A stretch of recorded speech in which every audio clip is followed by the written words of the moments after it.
देखिए, चुनाव हार जीत होती रहती लोकतंत्र में। तो जिस प्रकार हाईजैक किया गया चुनाव बिहार में,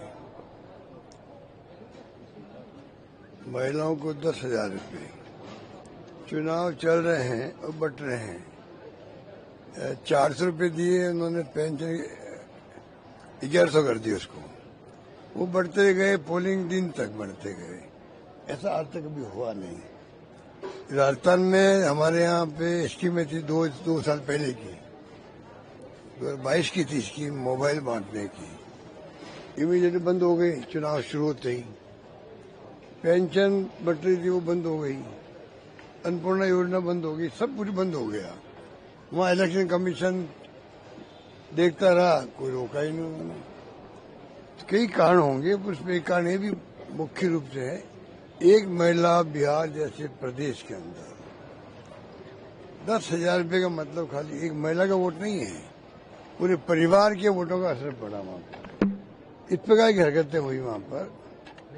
और प्रधानमंत्री जी ऊपर से कहते हैं कि अभी कांग्रेस की सफाई हो गया, इसलिए अभी कांग्रेस पार्टी टूट जाएगी।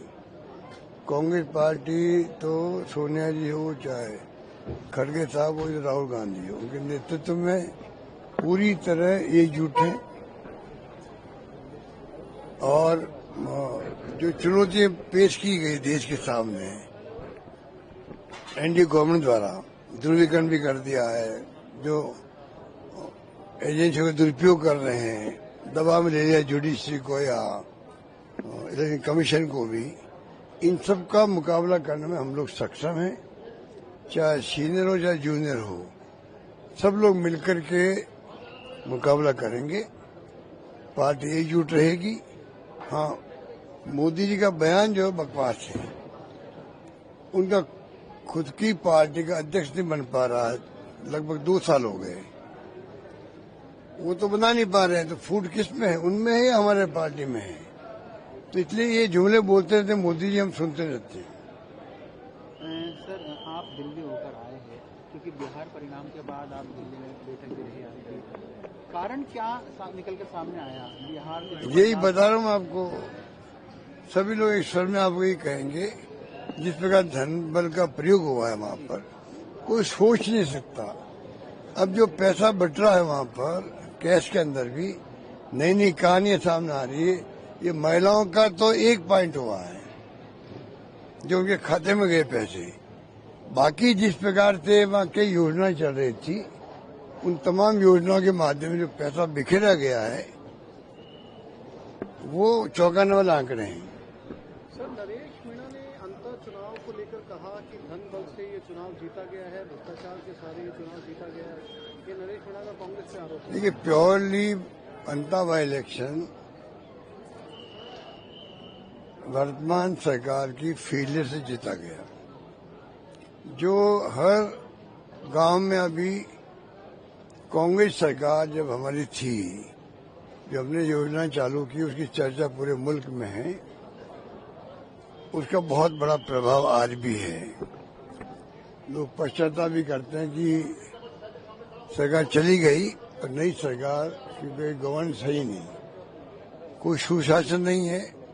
एक ही काम की, हमारी योजनाओं को बंद कर दो या कमजोर कर दो, चाहे वो हेल्थ की चिरंजीवी योजना हो, अन्नपूर्णा योजना हो, पेंशन हो, स्कॉलरशिप हो, शिक्षा में, स्वास्थ्य में, सब में इन्होंने इतना कमजोर कर दिया है कि लोगों में रिएक्शन है, कहाँ सुनवाई होती नहीं है।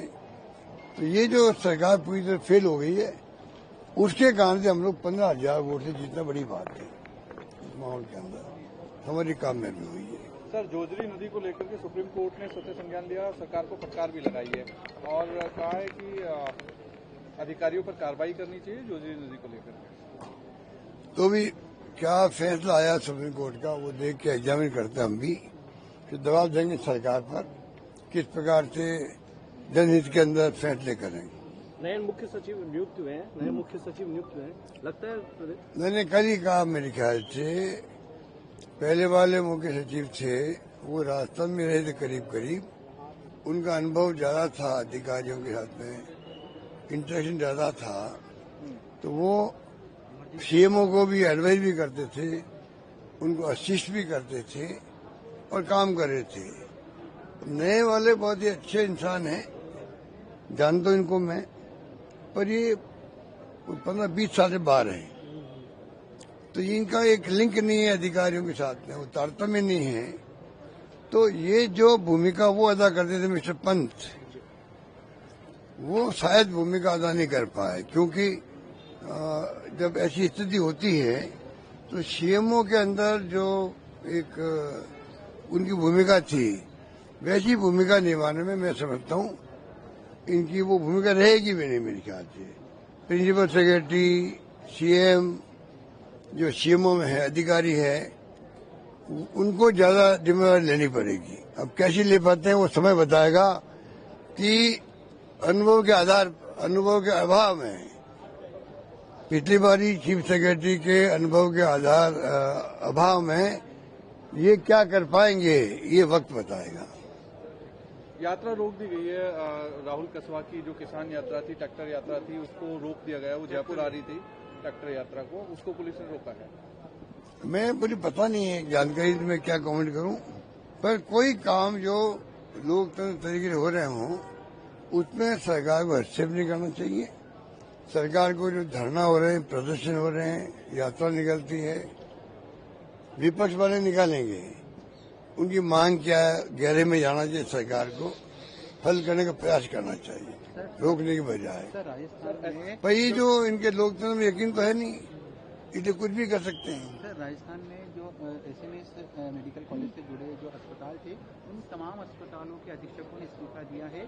जो नया नियम बनाया है कि जो प्रिंसिपल है या अधीक्षक है वो निजी प्रैक्टिस नहीं कर पाएंगे, उसके विरोध में आज उन्होंने तमाम जो उससे जुड़े हुए एसएमएस मेडिकल कॉलेज से जुड़े अधीक्षक थे उन्होंने इस्तीफा दिया। मुझे इसके बारे में कोई जानकारी नहीं है।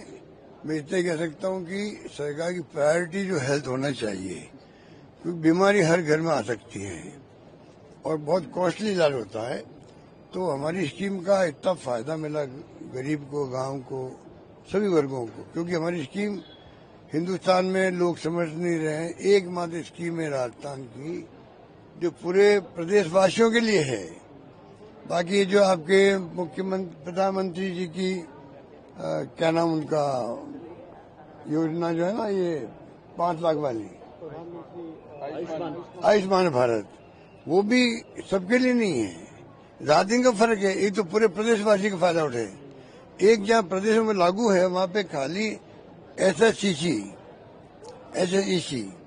जो सोशियो इकोनॉमिक कास्ट सेंसस था, उनका जो सर्वे डॉक्टर मनमोहन सिंह के वक्त हुआ था, उन तक सीमित है वो।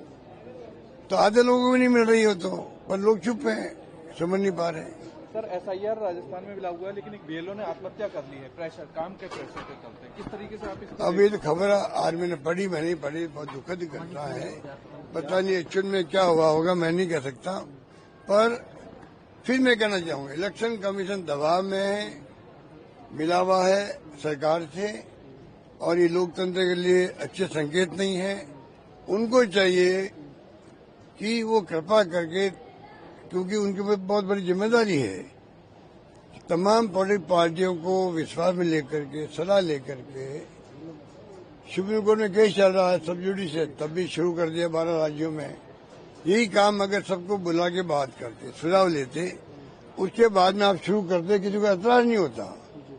कौन चाहेगा कि फर्जी वोटिंग जो है या फर्जी उसमें लिस्टों में नाम आए या सही नाम नहीं आए, कौन चाहेगा? हर पार्टी चाहेगी कि वोटर लिस्ट के अंदर कोई भी नाम छूटे नहीं, जो जेन्युइन है, और कोई नाम कटे नहीं, वो कटे नहीं और फर्जी जुड़े नहीं।